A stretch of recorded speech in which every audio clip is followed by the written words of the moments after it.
Assalamualaikum warahmatullahi wabarakatuh. Waalaikumsalam warahmatullahi wabarakatuh. Ya, saat ini saya sedang bersama dengan Bapak Kepala UPTD SMP Negeri 37 Sinjai, Bapak Patriot SPD. Beliau ini kebetulan juga menjadi kepala sekolah saya di UPTD SMP Negeri 37 Sinjai. Hari ini saya akan menggali ilmu dari beliau terkait dengan penerapan pengambilan keputusan yang beliau lakukan di UPTD SMP Negeri 37 terkait dengan pengalaman-pengalaman beliau dalam mengambil atau memutuskan sesuatu masalah. Baik, bagaimana kabar Pak? Alhamdulillah sehat walafiat Pak. Ya, syukurlah. Hari ini Pak, kami mendapat tugas dari calon guru penggerak untuk mewawancarai pimpinan atau kepala sekolah terkait dengan pengambilan keputusan yang berbasis nilai-nilai kebajikan. Ya Pak, silakan. Yang saya ingin tanyakan Pak, ini terkait dengan selama ini kira-kira bagaimana Bapak dapat mengidentifikasi kasus-kasus yang termasuk dilema etika atau bujukan moral, Pak? Ya. Terima kasih Pak atas kesempatan yang diberikan kepada kami untuk bersama-sama berbagi pengalaman terkait dengan pengalaman yang kami lakukan dalam pengambilan keputusan yang terkait dengan etika atau moral.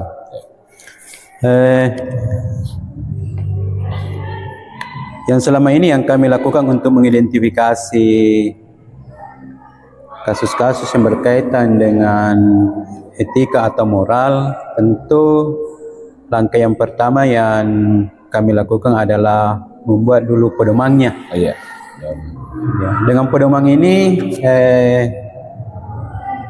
kami bisa mengetahui apa-apa yang termasuk ke dalam pelanggaran etika. Yeah. Ya, karena pelanggaran etika ini kan luas, jadi harus ada dulu rambu-rambunya. Oh, rambu-rambunya. Mengetahui apa saja yang termasuk di dalam pelanggaran etika. Seperti itu barangkali Pak. Ya Pak, kalau misalnya ini terkait dengan misalnya ada sesuatu yang benar melawan benar ini Pak, misalnya kira-kira bagaimana menyikapinya ini Pak?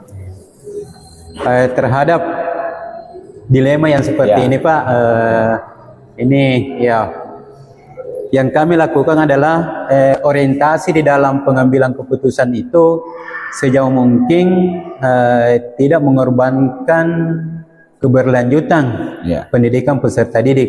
Itu yang kami kedepankan.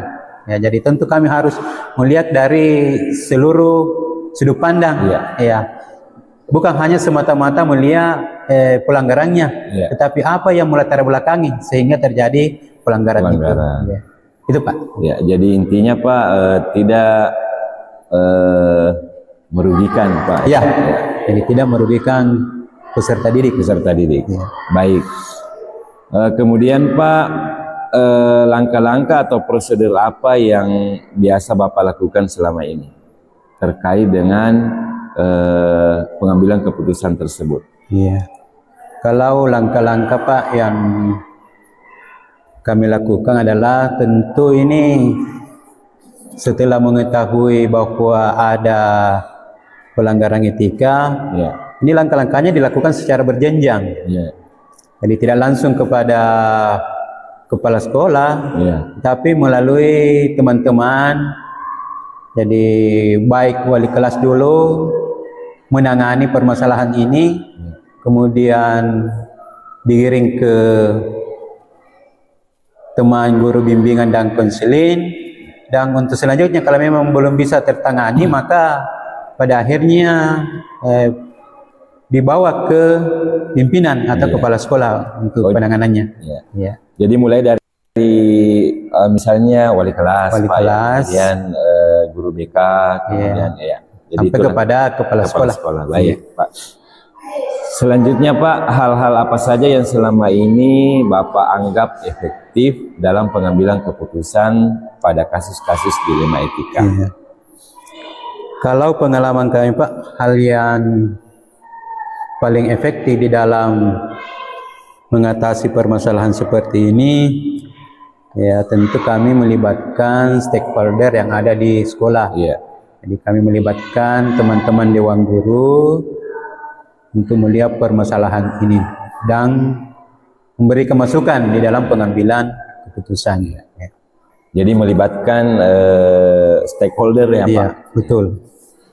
Selanjutnya, Pak, hal-hal apa yang menjadi atau selama ini merupakan tantangan dalam pengambilan keputusan terkait dengan kasus-kasus dilema etika ini, Pak? Tantangannya, Pak? Iya. Kalau tantangannya, Pak, ya kayak namanya ini etika, Iya. moral bagi kita orang Bugis ini adalah masalah yang sangat Iya. sensitif. Sensitif, Iya. betul. Jadi tentu dalam penanganannya banyak tantangan. Terutama tantangannya adalah bagaimana menjaga perasaan dari peserta didik ini sendiri. Iya. Karena kalau misalnya sebagai anak yang di bawah umur tidak dijaga perasaannya, bisa saja korbanlah Iya. keberlanjutan pendidikannya, ya. Atau dengan kata lain bisa saja putus sekolah. Iya, Iya, betul, Pak. seperti itu. Ya, jadi menjaga Ya, semua perasaan, menjaga ya, perasaan. supaya tidak Iya. terjadi hal-hal yang tidak diinginkan. Baik. Kemudian selanjutnya ini, Pak, apakah Bapak memiliki tata kala atau jadwal tertentu di dalam menyelesaikan masalah ini, ataukah misalnya langsung diselesaikan di tempat, ataukah membuat jadwal untuk menyelesaikannya? Bentuknya seperti apa ini, Pak? Terima kasih, Pak. Jadi untuk penanganan terhadap kasus ini, Pak, tentu bisa saja dilakukan sesegera mungkin. Sesegera mungkin, Ya. ya. Bisa juga kita jadwalkan. Ini tergantung dari Konteks masalahnya mungkin. konteks masalahnya, besar kecilnya. Iya, betul. Kan ada masalah mungkin yang duduk dengan satu kali ini sudah bisa diselesaikan tanpa melibatkan banyak orang Iya. atau teman-teman yang lain. Tapi ada juga memang yang harus cepat. melibatkan stakeholder yang Stakeholder, lainnya. ya, Jadi ya. tergantung, Pak. Oh iya. Ya, jadi kalau agak besar permasalahannya tentu kami jadwalkan Iya. dalam penanganan permasalahan ini. Iya, Pak. Jadi ini tidak ada jadwal khusus bilang harus ini. Iya. Tergantung dari Tidak ada, Pak. Cuma seperti itulah penanganannya. Kalau dijadwalkan khusus kan tentu kita sudah tahu bahwa ini akan ada masalah. Betul, Iya. betul. Ya, Pak. Kemudian selanjutnya, Pak, adakah seseorang atau faktor-faktor apa yang selama ini mempermudah atau membantu Bapak dalam pengambilan keputusan terkait kasus-kasus dilema etika? Ya. Oh ya, Pak. Jadi hal-hal yang atau yang bisa mempermudah yang selama ini yang pernah kami lakukan adalah adanya keterlibatan dari pihak komite sekolah, Ya, komite sekolah. dan kami memanggil, Pak, kalau memang masalah ini harus dipanggil orang tuanya, ya kita panggil, dan dengan mendatangkan orang tuanya itu permasalahan ini mudah bisa teratasi dengan baik. Ya. Betul, jadi melibatkan Orang tua siswa dan komite sekolah, ya. Baik, Pak.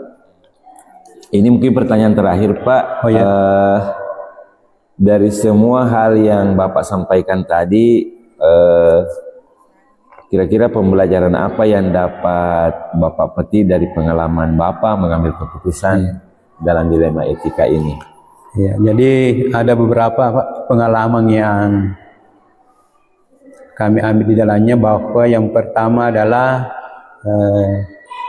seorang pimpinan atau kepala sekolah memang harus mempersiapkan diri. Ya, mempersiapkan diri. Kemudian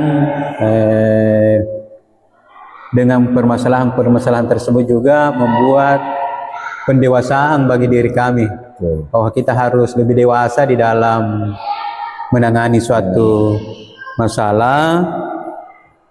Dan yang berikutnya bahwa pengalaman yang paling besar juga adalah perlu ada kerjasama. Bahwa kepala sekolah bukanlah satu-satunya, tapi di dalam sekolah itu perlu ada kerjasama untuk menyelesaikan suatu permasalahan. Itu barangkali Pak. Baik Pak, terima kasih.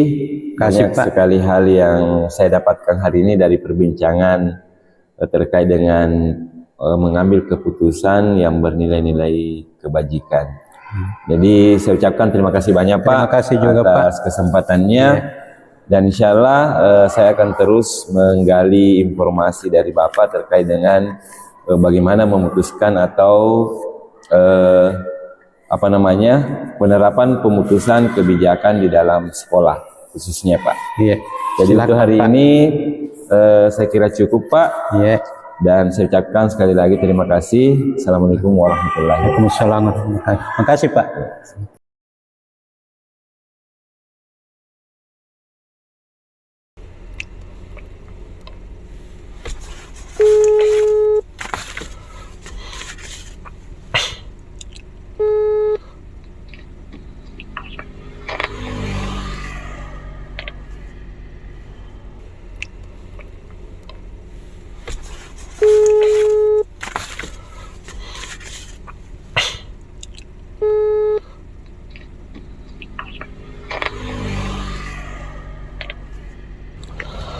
Halo, Assalamualaikum. Waalaikumsalam warahmatullahi wabarakatuh. Dengan Ibu Nida? Iya Pak, betul. Ya, begini Bu, saya punya keperluan ini Bu, kalau tidak mengganggu waktunya. Ya, tidak Pak. Oh iya. Kebetulan saya lagi kosong ini Pak. Oke, makasih Bu.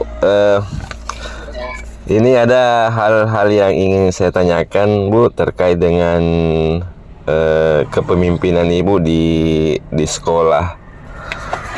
Ya. Ya. Jadi ini juga merupakan ini juga merupakan tugas CGP Angkatan 10 Kabupaten Sinjai Ibu terkait dengan pengambilan keputusan yang bernilai kebajikan Bu. Ya. Apa yang ingin ditanyakan? Kalau selama ini Bu, pernah tidak Ibu mengalami hal-hal yang dalam memutuskan beberapa masalah di sekolah Bu? Ya. Jadi begini Pak Sukman, dia sebagai pemimpin ya, jadi pasti akan beragam kasus yang akan kita hadapi di sekolah. Jadi baik itu kasus yang keduanya benar, tapi saling bertentangan dan yang dikenal dengan sebagai dilema etika ya. Bu. Kasus yang salah satunya benar dan yang lain salah. Jadi kedua kasus tersebut itu harus dapat diidentifikasi dulu dengan benar agar tidak ada kesalahan dalam pengambilan keputusan. Nah, cara saya untuk mengidentifikasi yang mana dari kasus-kasus tersebut adalah dengan memahami. Jadi kita memahami masing-masing kasus ya. Jadi tentu saja untuk memahami kasus-kasus tersebut hanya saya harus berkomunikasi dengan pihak-pihak yang terlibat. Setelah permasalahan sudah dipahami, maka saya perlu melakukan beberapa hal untuk bisa memetakan apakah kasus tersebut merupakan rujukan moral atau dilema etika. Betul. Jadi untuk itu perlu dilakukan atau dibuatkan daftar pertanyaan identifikasi kasus barangkali ya. Oh begitu. Jadi syarat sebuah kasus itu merupakan dilema etika jika kedua masalah yang berbenturan tersebut tidak melanggar hukum. Dan norma yang berlaku barangkali ya. atau menimbulkan ketidaknyamanan sosial, ya. Oh, Nah, betul. jika kasus yang diidentifikasi lolos dari syarat-syarat tersebut tadi, maka dipastikan itu adalah kasus dilema etika. Iya. Dan sebaliknya, Pak, jika syarat di atas tidak terpenuhi, maka itu adalah termasuk rujukan moral, Iya. atau benar salah. Benar salah. Ya, baik, Bu. Ya. Kemudian selanjutnya ini, Bu, bagaimana Ibu menjalankan pemutusan atau penerapan dalam memutuskan apakah ini itu dilema etika atau bujukan moral, Bu? Bagaimana Ibu menjalankan lah? Iya. Bagaimana saya menjalankan? Jadi untuk kasus dilema etika, saya akan mempertimbangkan kedua hal yang sama benar tersebut. Kedua hal yang sama benar itu membenturkan faktor apa atau dari pihak mana, ya. Jadi apakah kepentingan perorangan atau banyak orang? Iya, betul, Bu. Iya. Ya, jadi mengandung nilai-nilai kebenaran atau kesetiaan, rasa adil atau kasihan, ya. Ataukah berdampak untuk saat ini atau seterusnya. Nah, itu cara saya menjalankan pengambilan keputusan di sekolah. Baik, Bu. Pertanyaan selanjutnya ini, Bu, kira-kira langkah-langkah atau bagaimana prosedurnya Ibu dalam memutuskan itu, Bu? Prosedurnya atau langkah-langkahnya, Bu? Iya. Prosedurnya ya, Pak. Jadi dengan nalar, ya. Jadi nalar itu harus berjalan untuk memilih kebenaran yang paling kecil mudaratnya dan besar manfaatnya. Dengan peserta didik tentunya, Pak. Jadi jika kasus itu berhubungan dengan peserta didik, berdasarkan pada prinsip berpikir berbasis hasil akhir, kemudian berpikir berbasis peraturan dan berpikir berbasis rasa peduli. Jadi tahap berikutnya itu dilakukanlah investigasi dengan memeriksa kembali fakta-fakta dan temuan peluang, ya. Nah, lalu dibuatlah keputusan. Lalu keputusan ditinjau kembali hingga keyakinan kebenaran itu ada, dan insya Allah dalam bimbingan Tuhan, keputusan yang kami ambil adalah keputusan yang paling bertanggung jawab. Iya, makasih, Bu. Iya. Kemudian langkah-langkahnya, Bu. Kemudian pertanyaan selanjutnya nih, Bu, kira-kira hal-hal yang dianggap paling efektif ini, Bu, dalam menerapkan itu. Oh, jadi yang saya anggap paling efektif, ya, Pak, dalam pengambilan keputusan, misalnya dalam kasus-kasus dalam kasus pengambilan keputusan dengan dilema etika, hal efektif yang dilakukan adalah dengan menyederhanakan pokok permasalahan dan membangun kebijaksanaan. Tadi itu, Pak. Oh, itu ya. Nah, dalam memutuskan hal-hal seperti itu kan tentu ada tantangannya, Bu. Kira-kira tantangan yang selama ini Ibu alami seperti apa, Bu?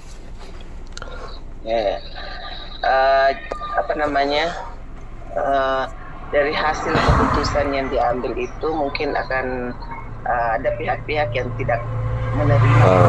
Pihak-pihak yang tidak menerima, ya. Iya.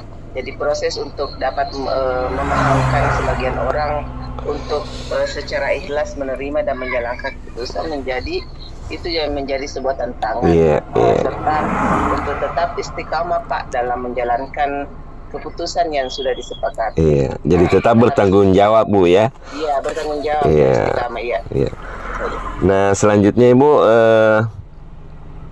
adakah jadwal yang Ibu ataukah misalnya Ibu menjadwalkan misalnya dalam memutuskan sesuatu atau tidak, Bu? Iya. Kalau untuk jadwal tidak ada jadwal tertentu. Tidak ada jadwal tertentu, ya. Iya. tidak ada jadwal tertentu dalam menyelesaikan sebuah kasus ya. Jadi prioritas kasus yang mana yang prioritasnya itu kasus yang mana dulu yang perlu diselesaikan dari jenis kasus dan kepentingan kasus tersebut. Iya, tergantung dari jenisnya ya, Bu. Iya, jenisnya ya itu diselesaikan secepatnya ya. Iya. Agar tercipta lingkungan yang sehat. Yang sehat, iya. Iya, buat semua warga sekolah. Iya, jadi intinya tidak ada jadwal yang ditentukan, tergantung dari konteks masalahnya mungkin, Bu ya. Iya, begitu Pak. Iya. Tidak ada jadwal tertentu dalam menyelesaikan sebuah kasus ya. Ya ada prioritas toh Pak. Iya. Kemudian ya. Ini selanjutnya Bu ya. Kira-kira selama ini faktor-faktor yang mempermudah Ibu dalam menerapkan keputusan itu misalnya Bu, faktor yang mempermudah. Oh, jadi faktor yang mempermudah yaitu apa ya, komunikasi barangkali. Komunikasi yang baik dengan sesama warga sekolah atau stakeholder pengelolaan. Kemudian pengelolaan emosi yang baik dan pemahaman tentang teori pengambilan keputusan sebagai seorang pemimpin itu juga menjadi faktor yang mempermudah dan membantu dalam pengambilan keputusan. Iya. Barangkali Kemudian terakhir nih Bu, kira-kira pembelajaran apa yang Ibu ambil dari semua hal-hal yang Ibu alami dalam menerapkan sebuah keputusan Bu, atau memutuskan sesuatu? Dalam mengambil sebuah keputusan maka mengidentifikasi jenis kasus, jadi harus bisa dilakukan lebih awal dengan melakukan pengujian ya. Pengujian. Lalu dilakukan pengujian benar lawan benar untuk untuk